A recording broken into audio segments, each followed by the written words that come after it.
to introduce the President of the United States. Please welcome Washington Fellow Faith Mangope.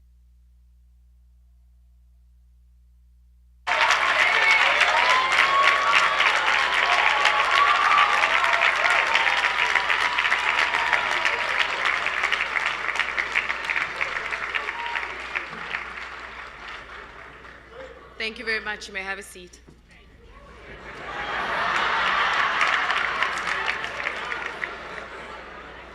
Good morning, young leaders of Africa.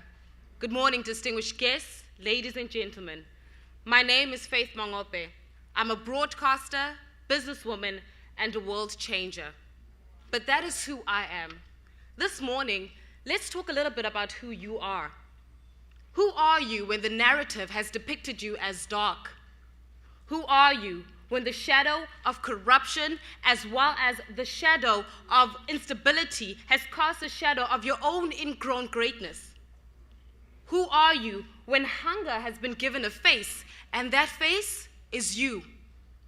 Who are you when the mental shackles which emphasize your inability to own your own resources and your wealth just refuse to come down? I say, you are the ones that have been chosen to rewrite the narrative. You are the ones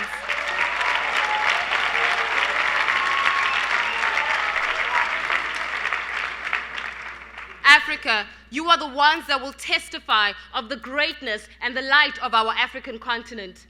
By your works, all the world will know that Africa is no longer a sleeping giant, but that indeed it is awake and it is open for business.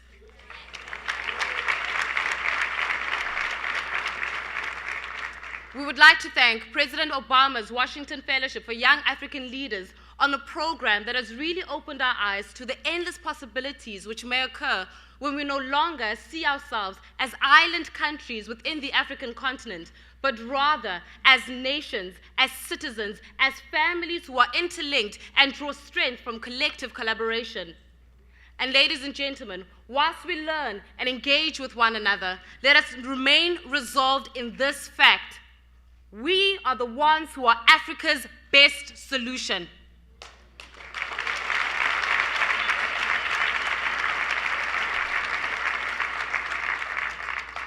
So young leaders of Africa, join me in this to welcome the President of the United States. He's the son of a Kenyan. He is the leader. He's the believer of young people.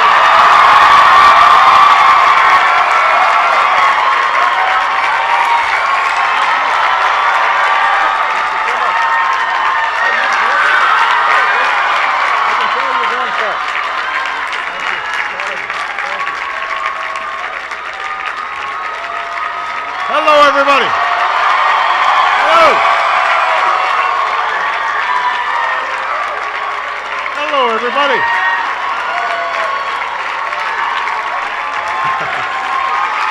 Thank you. Thank you.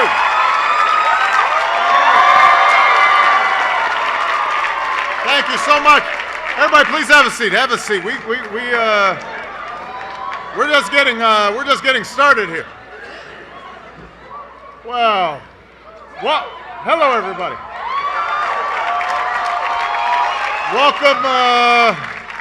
Welcome to Washington.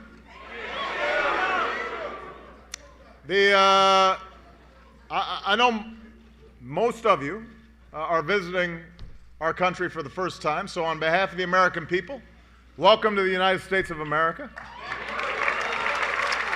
We are thrilled to have you here, and to everybody who's watching online across Africa, or at watch parties, or following through social media, you are a part of this too, and we're very glad that you're with us. And can everybody please give Faith a big round of applause for the great introduction.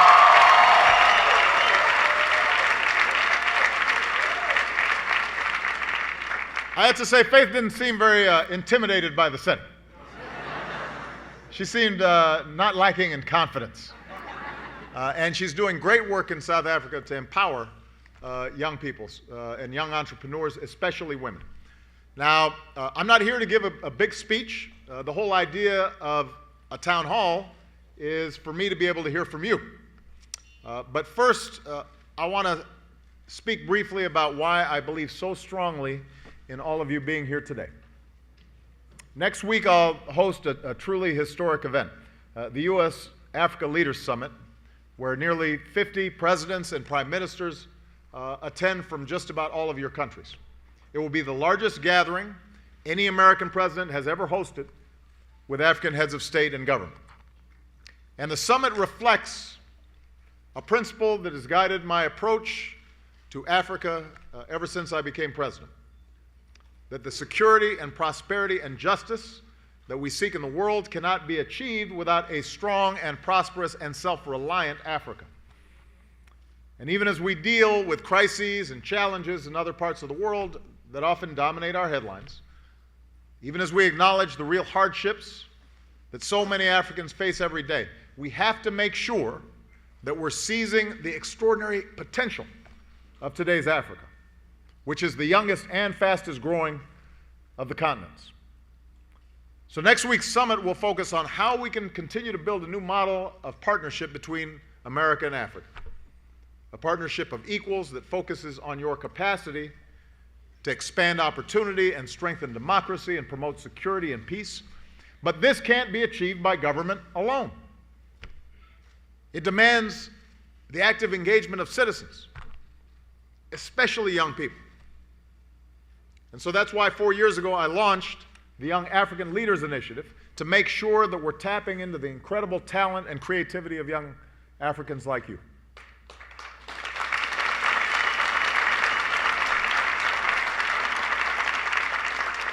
Since then, we've partnered with thousands of young people across the continent, empowering them with the skills and the training and technology they need to start new businesses, to spark change in their communities, to promote education and healthcare and good governance. And last year in South Africa, at a town hall like this in Soweto, some of you were there, I announced the next step, which was the Washington Fellowship for Young African Leaders. The objective was to give young Africans the opportunity to come to the United States and develop their skills as the next generation of leaders in civil society and business and government, and the response was overwhelming. Across the continent, young men and women set out on a journey in remote villages with no phones and internet. They navigated the back roads and they traveled by bus and train to reach larger towns and cities just to get an online application for the program. One young woman from rural Zimbabwe took a 5-hour bus ride, then another 6-hour bus ride, then another 7-hour bus ride, a 2-day journey just to get her interview. And ultimately, some 50,000 extraordinary young Africans applied. And today, they're at the heart of what we're calling our YALI network, the online community across Africa that's sharing their ideas and forging new collaborations to realize the change that they seek. And I want everybody out there in the YALI network to know that you're the foundation of our partnership with Africa's youth. So today we're thrilled to welcome you, our Washington Fellows, to an exchange program unlike any other that America's ever had with Africa. And among your ranks is that young woman from Zimbabwe who endured all those bus rides. So we want to welcome Abigail Mulea. Where's Abigail? Where's Abigail? Where is she? There's Abigail. Hey.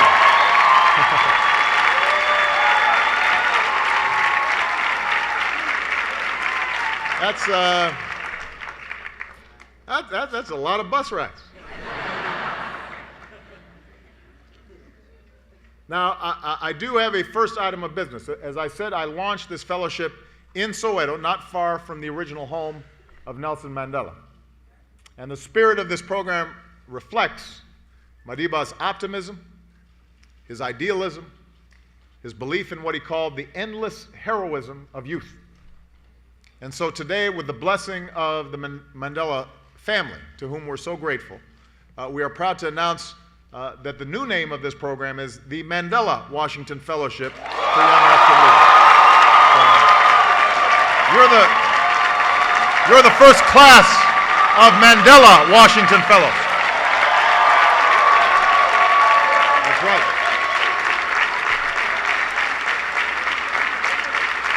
So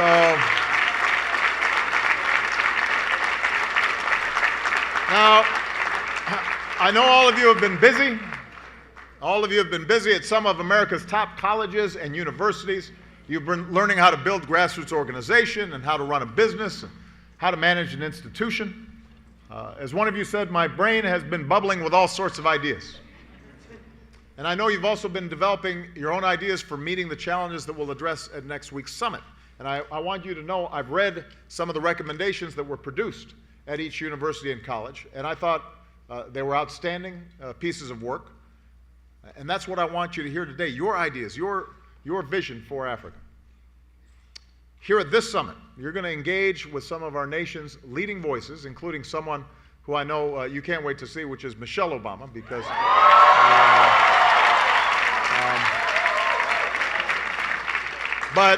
many members of Congress who are strong supporters of this program are also here. Where are the members of Congress? I know that we've got a few. There you are.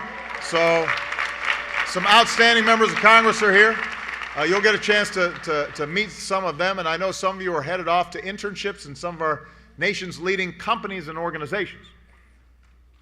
One of you said, I will take what I've learned here and put it into practice back home. And that's the whole idea. And I want to say, by the way, I took some pictures with some of the university officials who had hosted all of you, and uniformly they said they could not have been more impressed with all of you. And what a great job you did in engaging and taking advantage of the program, so thank you. I know you've also been experiencing America as well, the places that make us who we are, including my hometown of Chicago. You've experienced some of our traditions, like a block party. You've experienced some of our food. Faith said she ate a lot of Texas barbecue when she was in Austin. You really like that barbecue, huh? So you got the whole Longhorn thing going on and all that.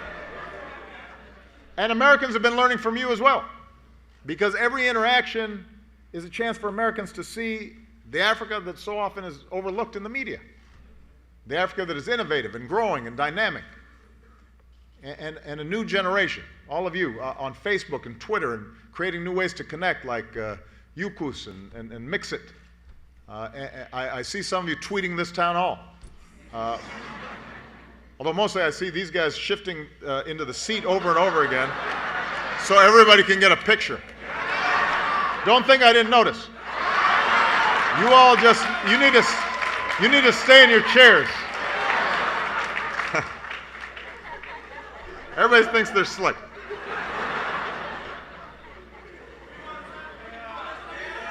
So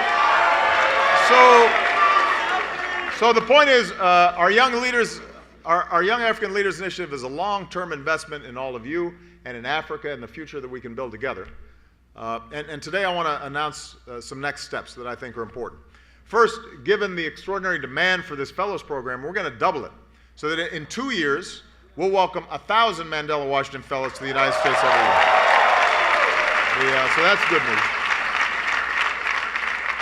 Second, we'll do even more to support young entrepreneurs with new grants to help you start a business or a nonprofit, and training thousands of aspiring entrepreneurs in smaller towns and rural areas. And given the success of our annual Global Entrepreneurship Summit, I can announce that next year's summit will be hosted for the first time in sub-Saharan Africa, which I think is going to be terrific.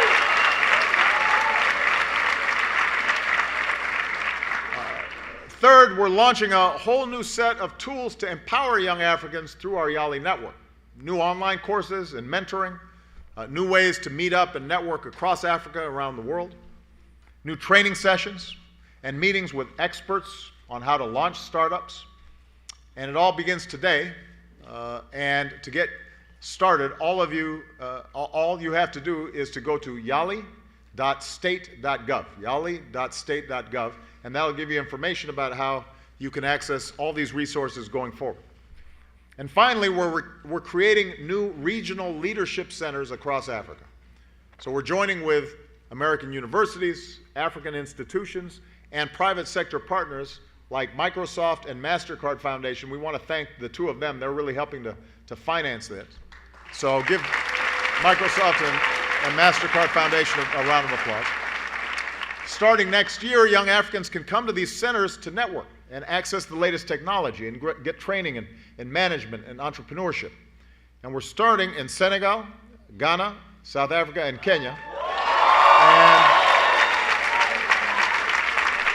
And we aim to help tens of thousands of young Africans access the skills and resources they need to put their ideas into action.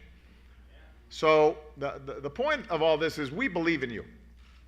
I believe in you. I believe in every one of you who are doing just extraordinary things. Like Adebeju Jayoba. In Nigeria, there's Adebeju. In Nigeria, she saw a close friend die during childbirth. She now helps train birth attendants and delivers kits with sterile supplies and helping to save the lives of countless mothers and their babies. So we want to thank Adebeju. We want her to save even more lives. Or, to give you another example, Robert Nkwangu from Uganda. So there's Robert.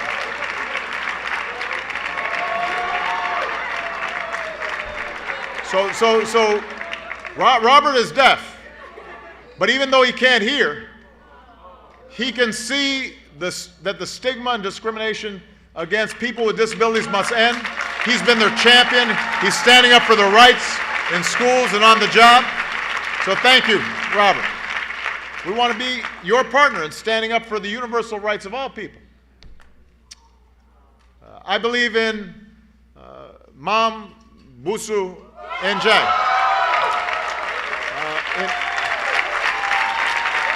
Right? So, in Senegal, she's taking a stand against the human trafficking that condemns too many women and girls to forced labor and sexual slavery. She runs an academy that gives them education and skills to find a job and start new lives. And so, we are so proud of you. Thank you for the good work that you're doing. We want to help you, help these young women and girls to the kind of future of dignity that we want for every woman all across the continent and all around the world. And I believe in Hastings Mukan Dewere. Where's Hastings? In rural Malawi, he saw towns in darkness without electricity, so now he gathers scrap metal, builds generators on his porch, takes them down to the stream for power, delivers electricity so farmers can irrigate their crops and children can study at night. Hastings, thank you. We want to help you power Africa.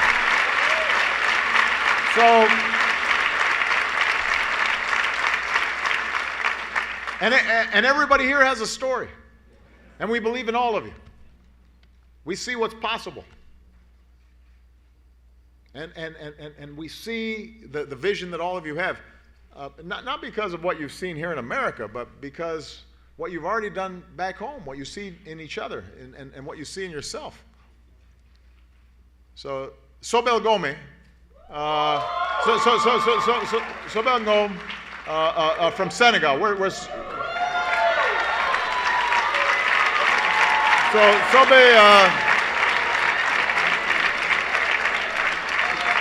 Sobe has a wonderful quote. He said he has a wonderful quote. He said, "Here I have met Africa, the Africa I've always believed in. She is beautiful. She's young. She's full of talent and motivation and ambition." And that's a good description. And being here with all of you and learning together and working together and dreaming together has only strengthened his determination, he says, to realize my aspirations for my country and my continent.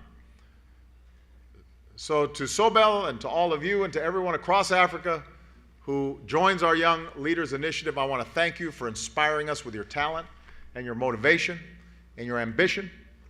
You've got great aspirations for your countries and your continent. And as you build that brighter future that you imagine, I want to make sure that the United States of America is going to be your friend and partner every step of the way. So thank you very much, everybody. Let's get a few questions and comments in this town hall. All right?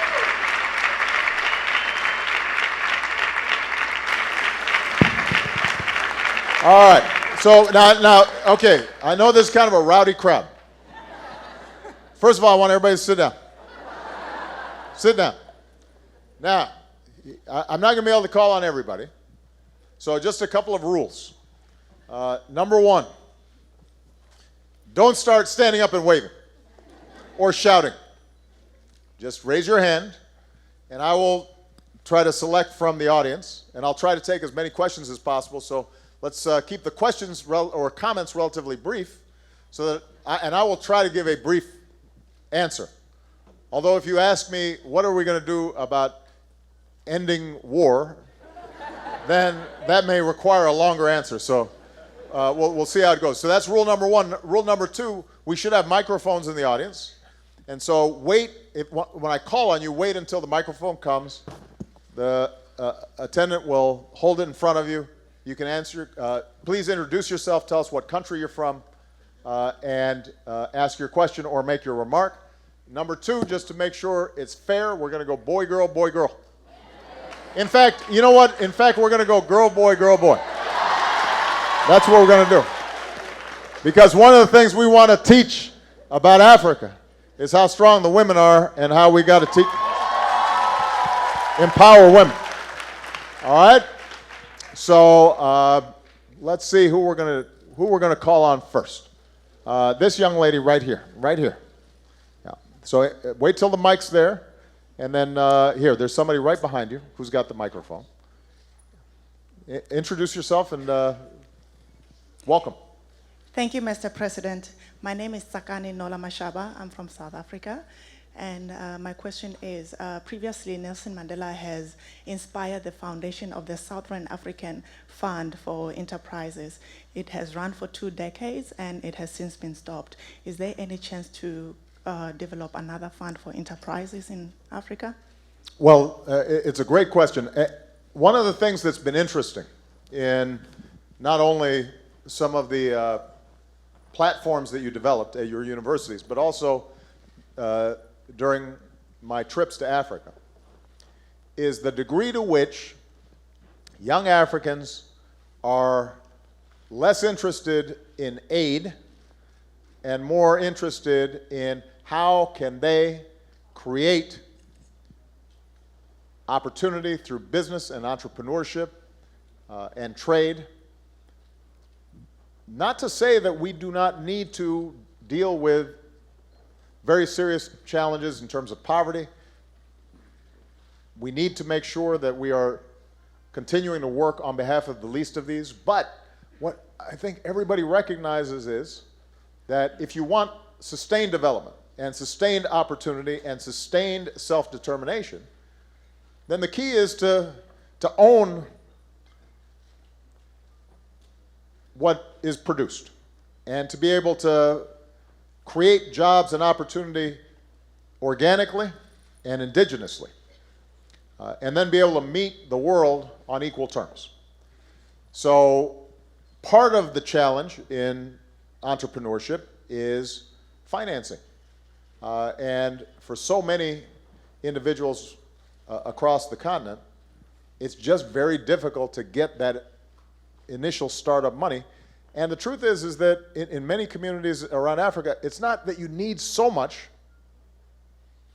but you need something, that little seed capital. And so what we'd like to do is to work with programs that are already existing, to find out where are the gaps in terms of financing, and then to make sure that we are utilizing the resources that we have in the most intelligent way possible to target young entrepreneurs to create small and medium-sized businesses all across the continent that hopefully grow into large businesses.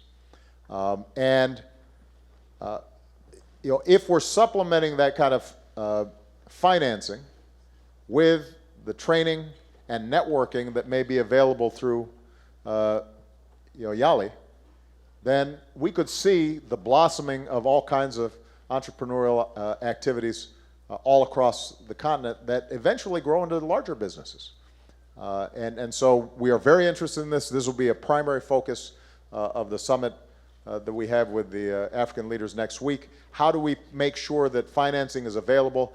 And by the way, how do we make sure that the financing does not just go to those who are already at the top? How do we make sure it filters down? You shouldn't have to be the son of somebody or the daughter of somebody. You should be able to get, if you've got a good idea, you should be able to test that idea and be judged on your own merits. And that's where I think we can help bypass what oftentimes is in sadly too many countries, a system in which you have to know somebody in order to be able to finance your ideas. One thing I do want to say, though, keep in mind, even in the United States, if you're starting a business, it's always hard getting financing. So there are a lot of U.S. entrepreneurs and small business people, when they're starting off, they're borrowing from their brothers and their sisters and begging and scratching and taking credit cards, and they're running up debt, and inherently there is risk involved.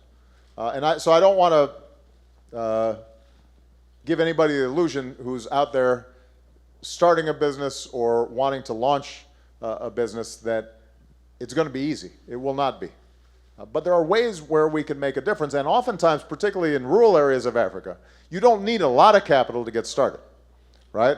So you may be able, if you buy one piece of equipment that can increase yields for a whole bunch of farmers in that community, and then the profits, additional profits that they make, now allows you to buy 2 pieces of equipment, and then 4, and then 8.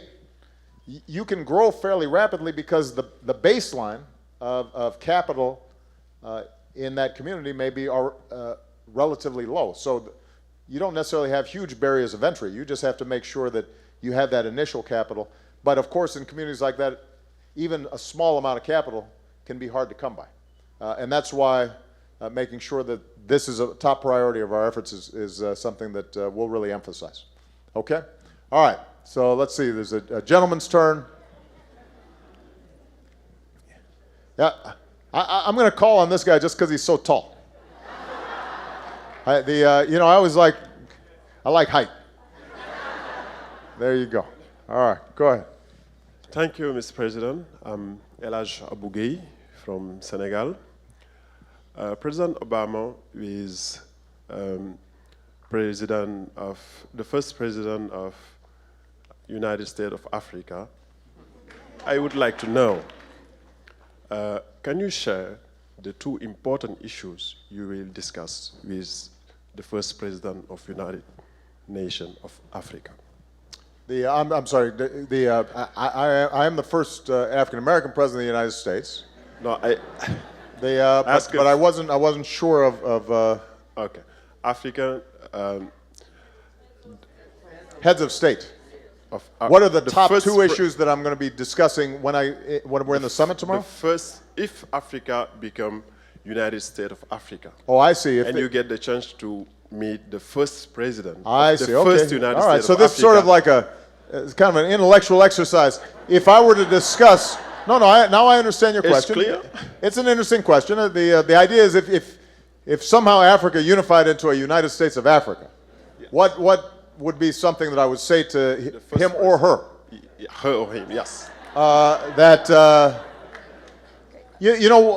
think the thing that I would emphasize first and foremost is the issue of governance. Now, sometimes this is an issue that raises some sensitivities, because I think people feel like, who's the United States to tell us how to govern? We have different systems, we have different traditions. What may work for the United States may not work for us. Oh, and by the way, the United States, we don't see that Congress is always cooperating so well, and your system is not perfect. I understand all that, so let's acknowledge all that. What I will say is this. that regardless of the resources a country possesses, regardless of how talented the people are, if you do not have a basic system of rule of law, of respect for civil rights and human rights, if you do not give people a credible, legitimate way to work through the political process to express their aspirations, if you don't respect basic freedom of speech and freedom of assembly, if there are not laws in place in which everybody is equal under the law, so that there's not one set of rules for the well-connected and another set of rules for ordinary people, if you do not have an economic system that is transparent and accountable so that people trust that if they work hard, they will be rewarded for their work and corruption is rooted out, if you don't have those basic mechanisms, it is very rare for a country to succeed. I will go further than that. That country will not succeed over the long term. It may succeed over the short term because it may have natural resources that it can extract and it can generate enough money to then distribute and create patronage networks. But over time, that country will decline. And if you look at examples around the world, you know, you'll have a country like Singapore, which has nothing. It's a small, tiny city-state with not a lot of, it has no real natural resources. And yet, it's taken off. And you have other countries, which I won't mention, that have incredible resources, but because there's not a basic system of rule of law that people have confidence in, it never takes off. And businesses never take root. And so what I would emphasize is governance as a starting point. It's not alone sufficient. You then also have to have an education system that's in place. And you have to have, over time, infrastructure. And there are all kinds of other elements that are necessary. But if you don't have the basic premise that ordinary citizens can succeed based on their individual efforts, that they don't have to pay a bribe in order to start a business or even get a telephone, that they won't be shaken down when they're driving down the street because the police officers aren't getting paid enough, and this is the accepted way to supplement their income. You know, if you don't have those things in place, then over time, there's no trust in the society. People don't have confidence that things are working the way that they should. And so then everybody starts trying to figure out, okay, what's my angle? How am I going to get my thing? And it creates a culture in which you can't really take off, right? And that's, look, you're never going to eliminate 100% of corruption. You're never, here in the United States, occasionally we have to throw people in jail for taking money for contracts and, or you know, having done favors for politicians. All that's true, but the difference here in the United States, and is true in many of the more developed industrialized countries, is that's more the aberration rather than the norm. I mean, the truth is here in the United States, if you want to start a business, you go in, you file a paper, you can incorporate. You might have to pay a fee of $50 or $100 or whatever it ends up being. And that's it. You've got your business. Now, the business might not be making any money at that point. You still got to do a whole bunch of stuff to succeed.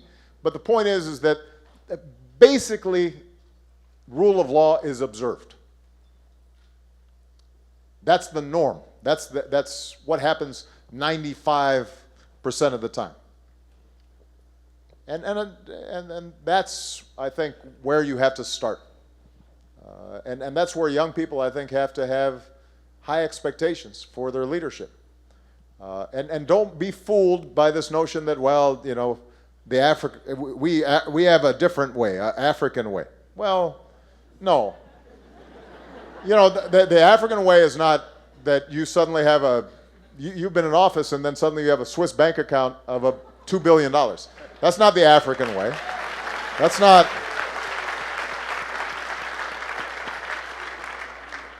And part of rule of law, by the way, is also that leaders eventually give up power over time. It doesn't have to be the same way all the time, but if you have entrenched leadership forever, then what happens over time is you don't get new ideas and new blood, and it is inevitable, I think, sometimes that rule of law becomes less and less observed because people start being more concerned about keeping their positions than doing the right thing. Okay, great question, even though it took me a while to understand it. Let's see, so it's a young lady's turn. Let me make sure that I'm not restricting myself to, how about that young lady right there? Right there, you. Yeah. Right there, hold on a second. The microphone's coming.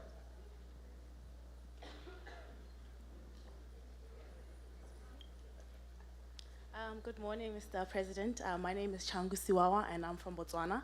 I just wanted to find out how committed is the U.S. To assisting Africa in closing gender inequalities, which are contributing to gender-based violence, which it threatens the achievement of many Millennium Development Goals, such as access to universal education, eradicating HIV and AIDS. Well, listen, I am. You will not find anybody more committed than I am to this issue. And let me tell you why. First of all, I was mentioning earlier, if you look comparatively at at countries around the world, what societies succeed, which ones don't. One of the single best measures of whether a country succeeds or not is how it treats its women. And if you think about it, it makes sense. Because, first of all, women are half your population. So if you have a team, we just finished the World Cup, right? If you have a soccer team, what y'all call a football team, and you go out and the other side has a full team, and you send out half your team, how are you going to do? You will not do as well.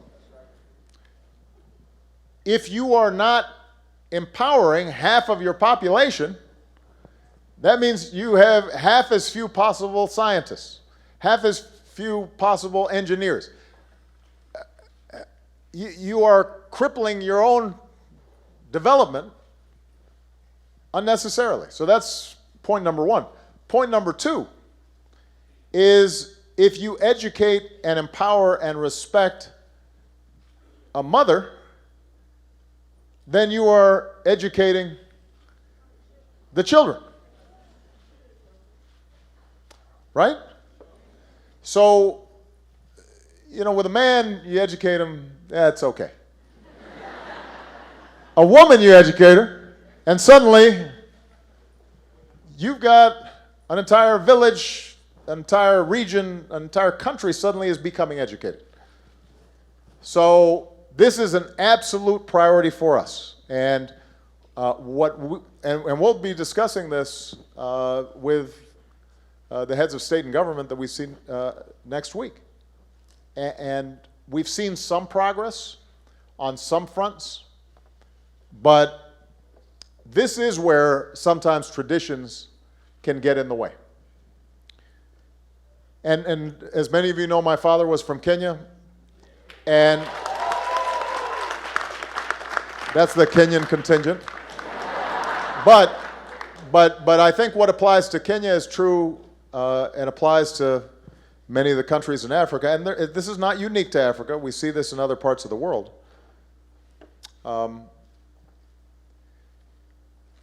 Some of the old ways of gender relations might have made sense in a particular setting, right? So in Kenya, for example, if you, in the Luo tribe, polygamy existed. It was based on the idea that women had their own compounds, they had their own land, and so they were empowered in that area to be self-sufficient. And then urbanization happens. Suddenly, the men may be traveling to the city, and suddenly there's another family in the city, and the women who are left back in the villages may not be empowered in the same way. And so what worked then might not work today. In fact, does not work today. And if you try to duplicate traditions that were based on an entirely different economy and an entirely different society and entirely different expectations, well, that's going to break down. It's not going to work. So, as a continent, you have to update and create new traditions. And that's where young people come in. You don't have to accept what's the old ways of doing things. You can respect the past and respect traditions while recognizing they have to be adapted to a new age. Now, I have to say there's some traditions that just have to be gotten rid of. And there's no excuse for them. You know, female genital mutilation, I'm sorry, I don't consider that a tradition worth hanging on to. I think that's a tradition that is barbaric and should be eliminated. Violence towards women. I don't care for that tradition. I'm not interested in it. It needs to be eliminated. So part of the task is to find what traditions are worth hanging on to and what traditions you got to get rid of. I mean, you know, there was a tradition in medicine that if you were sick, they would bleed you. That's a bad tradition. We discovered, you know, let's try other things like medicine. You know, that's, you know, so we don't have to cling on to things that just don't work. And subjugating women does not work. And the society will fail as a consequence. So everything we do, every program that we have, any education program that we have, any health program that we have, any small business or economic development program that we have, we will write into it a gender equality component to it. This is not just going to be some side note. This will be part of everything that we do. And the last point I'm going to make, in order for this to be successful, all the men here have to be just as committed to empowering women as the women are. That's important. So,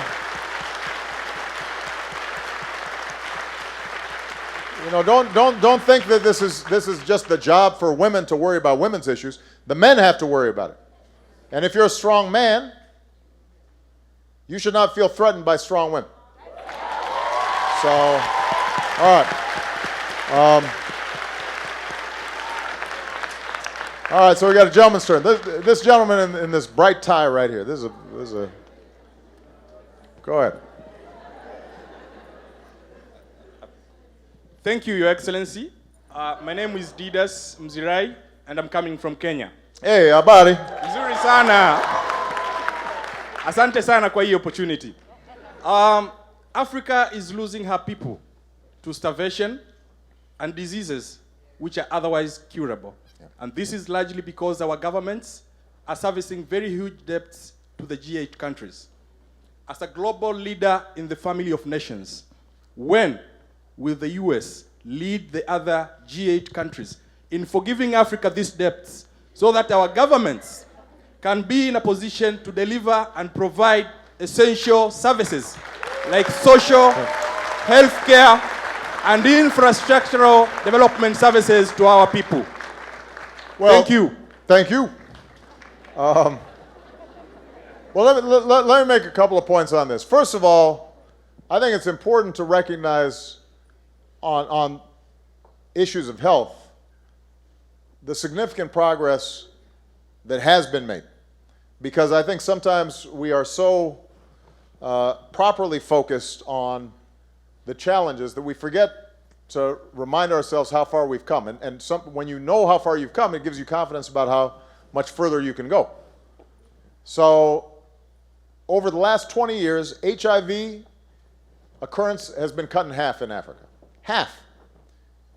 Tuberculosis and malaria deaths have been reduced by 40% and 30% respectively. 50% fewer women die giving birth. 50 million children's lives have been spared. And most importantly, now what we're doing is not just providing assistance through programs like PEPFAR, but we're also empowering governments themselves to begin to set up public health infrastructure and networks and training nurses and clinicians and specialists so that it becomes self-sufficient. So we're making progress. Now,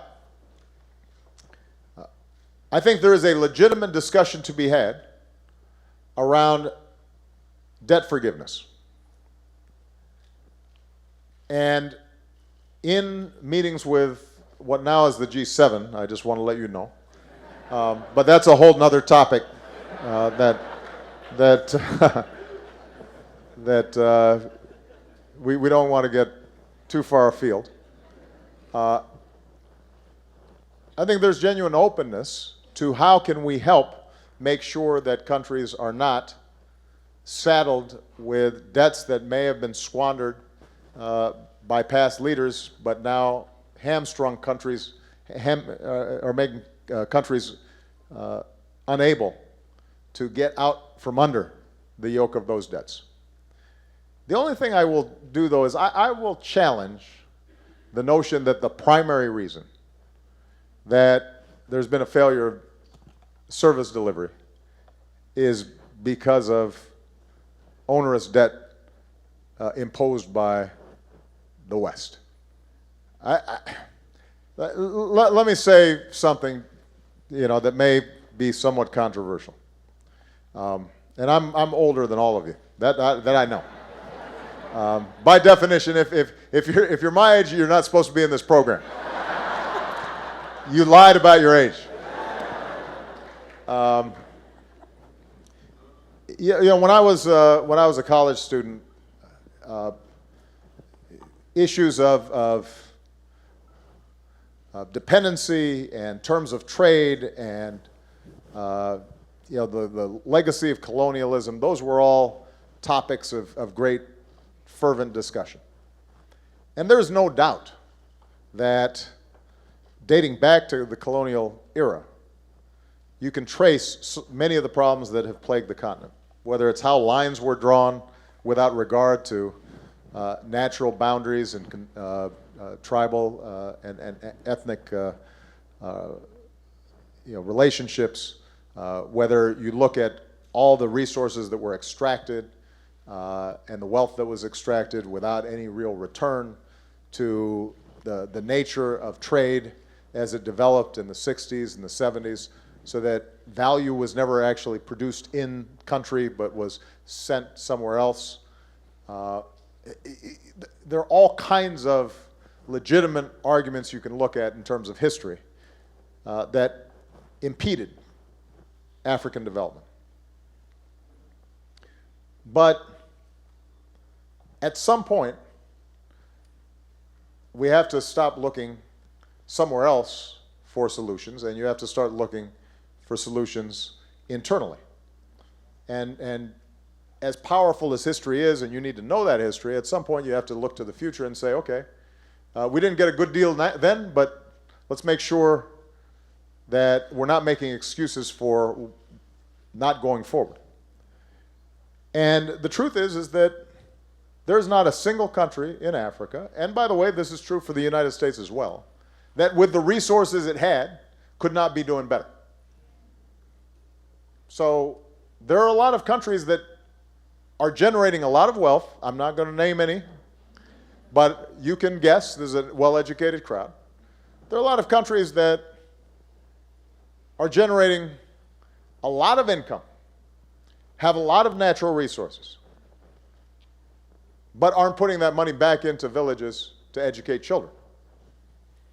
There are a lot of countries where the leaders have a lot of resources, but the money's not going back to provide health clinics for young mothers. So, yes, I think it's important for Western countries and advanced countries to look at past practices.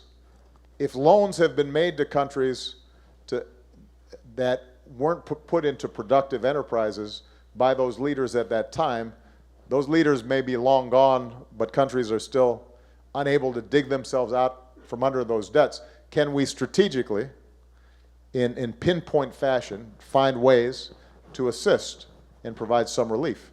That's a legitimate discussion. But do not think that that is the main impediment at this point to why we have not seen greater progress in many countries. Because there's enough resources there in country, even if debt's being serviced, to do better than we're doing in many cases. All right? Okay. So it's a young lady's turn. I haven't gotten anybody way back in the back there. So how about that young lady right there with the glasses? Yeah, right there. There you go. Thank you, Mr. President. My name is Zou. Zou. Yes, from I Madagascar. like that name. From Madagascar. Madagascar. It's a great honor for me, Mr. President, to thank you on behalf of the Malagasy people to reintegrate Madagascar last month in the AGOA. And my question is, as it will end on 20 and 15, we want to have your confirmation right here. What will happen after 20 and 15? We all know that the AGOA was a great way to decrease youth unemployment in our country. So what will happen after the end? Thank you, Mr. So the AGOA, for those of you, I think everybody here is probably aware, this is one of the primary tools we have to promote trade between the United States and many African countries. It's set to expire. There's a negotiation process taking place as we speak. More progress will be made next week.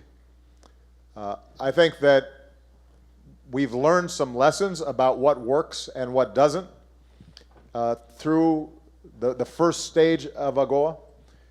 In some cases, what we've discovered is that many countries can't, even if they have no tariff barriers that they're experiencing, they still have problems in terms of getting their goods to market. And so part of what we're trying to do is to find ways in which we can lower some of the other barriers to export for African countries. Not just the tariffs issue, but how can we make sure that there is greater transportation networks? How can we make sure that trade financing is in place? What are the other mechanisms that may inhibit exports from African countries? So that's the first thing. On a separate track, part of what we're also trying to figure out is how can we promote inter-African trade? Because so often, and this does relate to a legacy of the past and colonialism, you have strong infrastructure to send flowers from Kenya to Paris, but it's very hard to send tea from Kenya down to Tanzania. Much closer, but the infrastructure is not built. And so part of what we have to do is to try to find ways to integrate Africa. Much of that is a question of infrastructure. Some of it has to do with coordinating regulatory systems between countries. We're embarking on some experiments starting in East Africa to see if we can get Uganda, Kenya, Tanzania. See, you guys know all of them. We're starting to work with these countries to see, can we get some blocks of effective trading taking place? Because, look, obviously there's going to be a certain market for certain goods. I mentioned flowers from Kenya. The market, that's primarily going to be in some of the wealthier countries. But there are going to be some goods that it's going to be much easier to sell.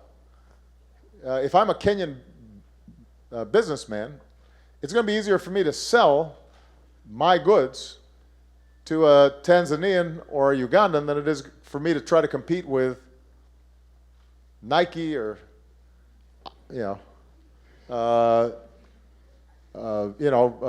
Apple in the United States, right? And historically, when you look at how trade develops, if you look at Asia, for example, which obviously has grown extraordinarily fast, a huge volume of that trade is within the region first, and then over time, that becomes a launching pad from which to trade globally. So this is an area where I think we can also provide some assistance and help. But just to answer directly your question, we are very strongly committed to making sure that AGOA is reauthorized, and obviously we've got a bunch of members of Congress here who care about this deeply as well.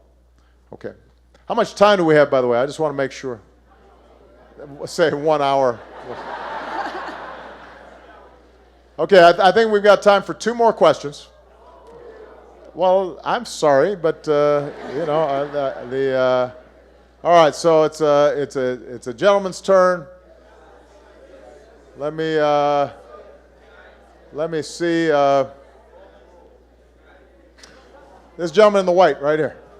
That guy right there. Hold on a second.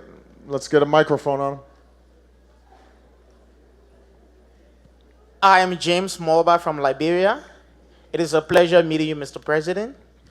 My question has to do with the issue of antitrust law. You will be meeting our leaders next week. Will you discuss the issue of antitrust law that will protect young entrepreneurs in Africa? If not, are you willing to include it on your agenda, please, to solve our problems back home? Thank you. Well, obviously each country is different, and I'll be honest with you, I'm not familiar with the antitrust laws in every country. But what I would certainly commit to doing is to talk about antitrust in the broader context of what I said at the beginning and after maybe the first question, and that is the issue of rule of law and how it interacts with the economy. If you have monopolies or collusion between a few companies that create artificial barriers to new entrants, then economic theory will tell you that invariably that is inefficient. It means consumers are going to pay more for worse products. It means those companies can concentrate more and more wealth without actually improving what they produce. And over time, the economy stagnates. And here in the United States, we had a history of huge, big corporations controlling huge sectors of the economy. And over time, we put in laws to break up those monopolies and to create laws to guard against artificial monopolies that prevented competition. So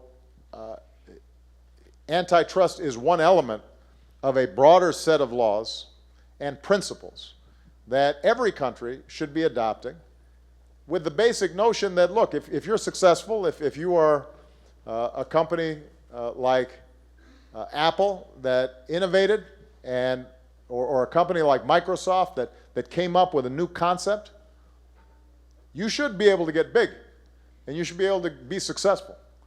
And those who founded it, like Bill Gates, should be wealthy. But what you also want to make sure of is the next generation, the Googles or the Facebooks, that they can be successful too in that space. And that means that you have to make sure that those who got there first aren't closing the door behind them, which all too often I think happens in many countries, not just in African countries. So you make an excellent point, and I will make sure that that's incorporated into the broader discussion. Okay, this young lady right here. Yeah, because she looks so nice.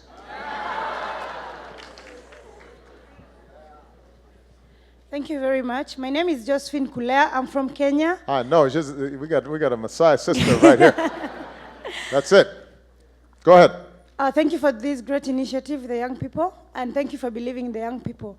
The upcoming summit with the president, I know you're going to ask them on engagement of the young people back in our countries, and my concern will be, how will you be able to engage them to commit to their promises? Because I know they're going to promise you that. Thank you.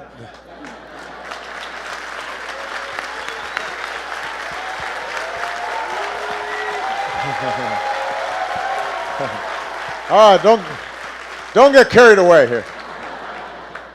Well,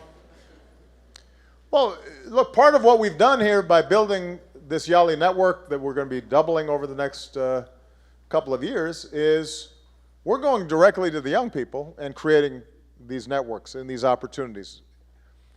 And what we're already seeing, I think, is many countries are excited by this.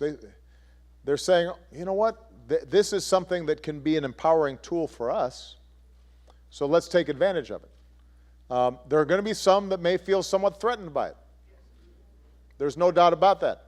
But the good thing is we will be creating this network. There are a whole bunch of people who are following this online, who are following it on social media. We'll have these regional centers.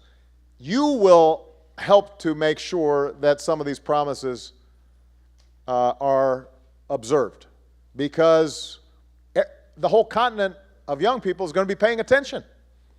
And we'll be able to see which countries are really embracing this opportunity to get new young people involved and which ones are ignoring this promise. And so I will say to every one of these leaders, you need to take advantage of the most important resource you have, and that's the amazing youth in these countries. But you're going to have to also help to hold them accountable collectively across countries. And that's part of why this network can be so important. So I know this is sad, but I have to go. I have other work to do. The good news is you've got all these really amazing people who are still going to be meeting with you and talking with you. And most importantly, this what an amazing opportunity is for all of you to get to know each other and to talk and to compare ideas and share concepts going forward. The main message I want to leave you with is that in the same way I'm inspired by you, you should be inspired by each other. That Africa has enormous challenges. The world has enormous challenges. But I tell the young people that intern in the White House, and I usually meet with them at the end of their internship after 6 months, I always tell them, you know, despite all the bad news that you read about or you see on television, despite all the terrible things that happen in places around the world, if you had to choose a time in world history in which to be born, and you didn't know who you were or what your status or position would be, you'd choose today. Because for all the difficulties, the world has made progress and Africa is making progress. and it's growing, and there are fewer conflicts, and there's less war, and there's more opportunity, and there's greater democracy, and there's greater observance of human rights. And progress sometimes can be slow, and it can be frustrating, and sometimes you take 2 steps forward and then you take 1 step back. But the great thing about being young is you are not bound by the past, and you can shape the future.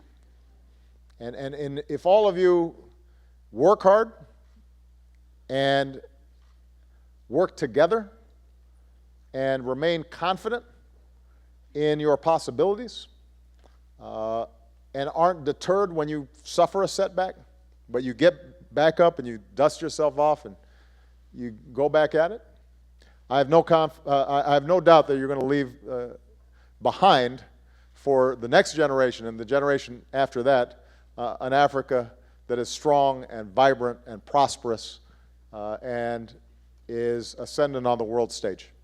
So I can't wait to see what all of you do. Good luck.